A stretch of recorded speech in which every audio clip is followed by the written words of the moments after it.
Welcome back to the WAVV channel. Today I am going to break down telecom jargon because I know there are so many registrations that we're all trying to juggle and understand, and it can be really confusing and frustrating when you're trying to run a business using phones. So let's get into it. The first thing we need to do is go back in time. So do you guys remember when we all had landlines? I know it's hard to remember that time, but it used to be a thing. And if you can remember, all the cool kids, they were the ones that had the little screen on their landline and they had that caller ID that would pop up and show who was calling. And remember, we'd all like prank call, we do the *67 thing so that our caller ID wouldn't show up. You know, fun times, lots of nostalgia. But this is important because at the time, caller ID was something that phone carriers would upsell to their customers. So it's like, oh, do you want caller ID? Okay, you gotta pay this much extra every month. And it was a way for these phone carriers to make money, which was awesome for them and cool for us to be able to have that caller ID. But then something happened that totally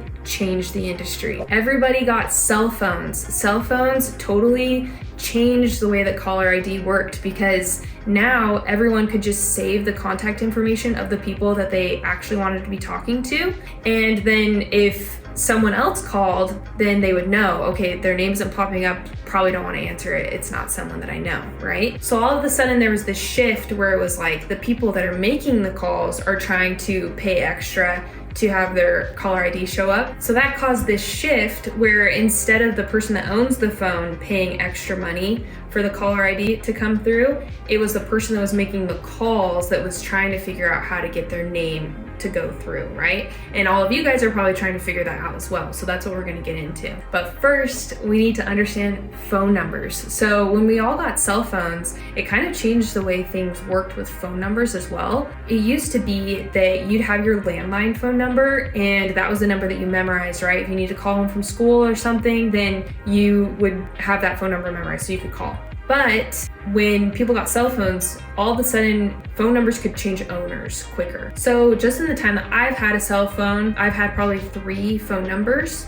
And if you're a business that's making a lot of phone calls, especially if you're using features like local presence, you probably have a lot of phone numbers, right? And you might even be switching those phone numbers out quite a bit. So that caused some chaos with phone numbers. All of a sudden, these different phone carriers like AT&T, Verizon, T-Mobile, they had these people switching out phone numbers a little bit more often. And it was like, whoa, okay, we are going to have our own databases. So now they have separate databases. It's not just like one big pool. So with cell phones and everyone kind of switching their phone numbers around more, it started to cause phone number ownership to be a little bit more fluid, right? Especially you businesses that have a bunch of phone numbers. Maybe you're working nationwide, you're using local presence so that they're matching with the area where you're calling. Things got a little bit more chaotic. So these phone carriers started to have separate databases. So AT&T, T-Mobile, and Verizon, they have separate databases where they are keeping track of their customers and their customers' phone numbers. But since everyone's switching around ownership a lot more, these carriers don't ever want to be showing the wrong caller ID for the person calling, right? You got to remember that these carriers are businesses and they have customers and they want to make their customers happy. So something that would upset them is showing the wrong caller ID. So their solution to that was actually to kind of step back from caller ID a little bit. They're like, okay, since people are changing their phone numbers a lot, we don't want to show the wrong thing. We're actually not going to show the caller ID anymore. So you guys have probably noticed that it's really hard to actually get your name to show up when you're calling someone that you've never called before. They don't have your phone number saved in their phone. And at this point, a lot of you are probably like, well, what about CNAM or CNAME, whatever you want to call it? That is a registration that a lot of people are like, okay, you need to submit this and then your caller ID is going to go through. And the truth is it does work, but there is a caveat. It works for landlines and for a lot of business phones, you know, where they have those old phones that are on the desk. Works for those, but it actually hardly ever works for mobile. So you can submit your CNAM, and if you're calling B2B or into landlines, then that's going to work 100% of the time. It'll work really well for you, but with mobile, your caller ID is not going to show up. Carriers have started to come out with a way where you can actually have your brand and name show up. It's called branded name display, but there is a caveat, and that is that it is very expensive. So I've started to see big corporations like Delta, for example, actually called me the other day, and it was all branded. It looked really nice, but it has been as much as $200 to $300 per phone number to do branded name display. And that was something that carriers and services that offer this were like, okay, if they are a big business, then they're going to be willing to pay a lot of money to protect their phone number because they're not going to be switching it out a lot. But it still isn't a service that is very useful for someone that is using local presence or maybe is switching out their phone numbers more often. But it is an option. So if you guys want to do that, definitely look into it. It's called branded name display. Okay, so the next thing I'm going to talk about is spam protection. And spam protection is a WAVV product that we came out with the middle of last year, and it has been awesome. And let me get into it. Obviously I'm biased because I work for WAVV, but let me actually tell you what it does. So even though these different carriers don't necessarily show your individual caller ID unless you pay big money for it, they will slap on a spam likely. And I know that a lot of you guys have experienced this. It's very frustrating, especially when you're making legitimate business calls. It's annoying to have these big companies that are like kind of sabotaging things for you, right? But there is a way that you can have that spam likely removed. So what WAVV does is we register your phone number with all of these individual carriers. So AT&T, T-Mobile, and Verizon will go to their separate databases and will register them.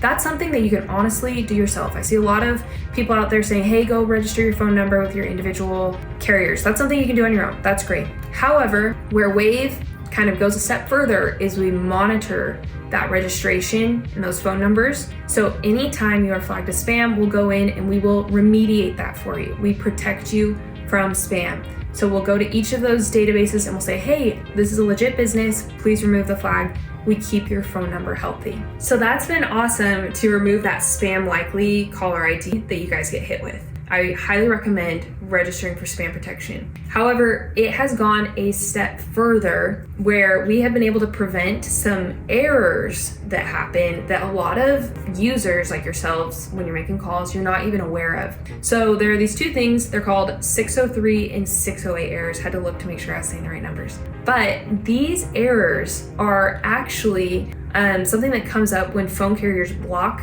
you from ever even getting to the person that you're calling. So when you're dialing, it'll sometimes sound like you're making calls and people just aren't answering. But actually what is happening is the carriers are keeping you from even getting through. So it'll ring and then it'll stop and move on to the next contact. And the carriers actually just kept you from even having a chance to talk to a live person. This is a huge issue that has impacted a lot of customers.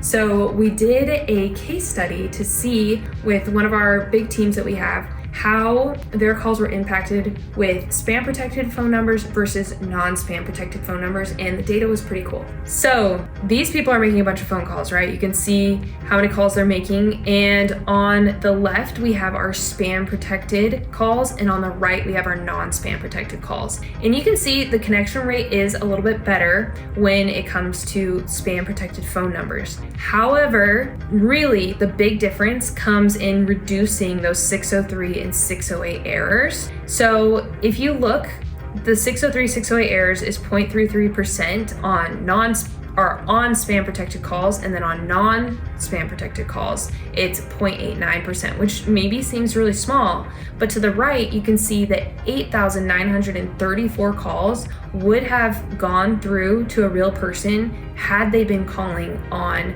spam protected calls. And then if we look at the connection rates that they have, 5,671 calls probably is what they would have actually seen in their business based on the connection rates. But that's a huge difference. Like, can you imagine almost 9,000 people didn't have a chance to talk to almost 9,000 people because of not having spam protection. So it's a big deal. It boosts connection rates, not just by taking off that spam likely caller ID, but it also reduces these errors so you at least have a chance to talk to a real person instead of just being stopped before even getting through the door or having the chance to knock, okay? So big deal there. I recommend that you look into it for your business. The next thing I want to get into is stir shaken. And I get so many people that are like, hey, I don't have an EIN number and I keep getting rejected for the stir shaken thing, and they get really frustrated. But the reason that they aren't able to get that submitted is because you need an EIN number. Stir shaken is just like a verification stamp that you get from the carriers that say, okay, this is a legit business that is calling. If you don't have an EIN number, then they're not going to see you as a legit business.